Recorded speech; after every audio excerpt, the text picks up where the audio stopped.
ਅੱਜ ਤੁਹਾਡੀ मालूमात च एक छोटा जिहा इजाफा कर दें अगर तुसी इजाजत दिओ।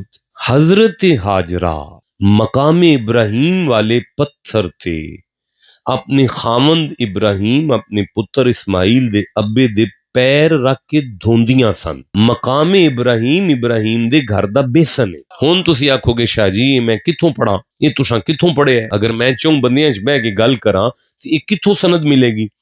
कमाल वाली गल है कि जेड़ा बंदा इस गल नूं लिखदा पिया वो साडे मशरब दा ही नहीं, साडी लैन दा ही नहीं। हाफिज अमादुद्दीन इब्ने कसीर तफसीर इब्ने कसीर दे अंदर वत्तखिजू मिन मकाम इब्राहिम मुसल्ला आयत दे थल्ले गल लिखदे ने। वो आंदे ने हाजरा इस पत्थर ते इब्राहिम दे कदम रख के धोंदियां सन। हुण अल्लाह फरमांदा है वत्तखिजू मिन मकाम इब्राहिम मुसल्ला, इब्राहिम दी घर वाली जिथे ओदे पैर धोंदी रही है तू मुसलमान है मुहम्मद दे दादे दे पैरां ते आके सजदा कर ताकि मैं तेरा हज और उमरा कबूल कर ला।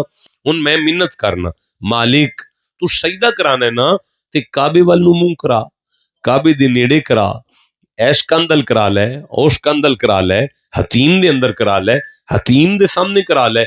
तू परां जाके मुहम्मद दे दादे दे पैरां ते मैनू आना सजदा कर। अल्लाह फरमाया तू भूल गया है एक पासे मेरा वेड़ा है एक पासे यारां दा डेरा है।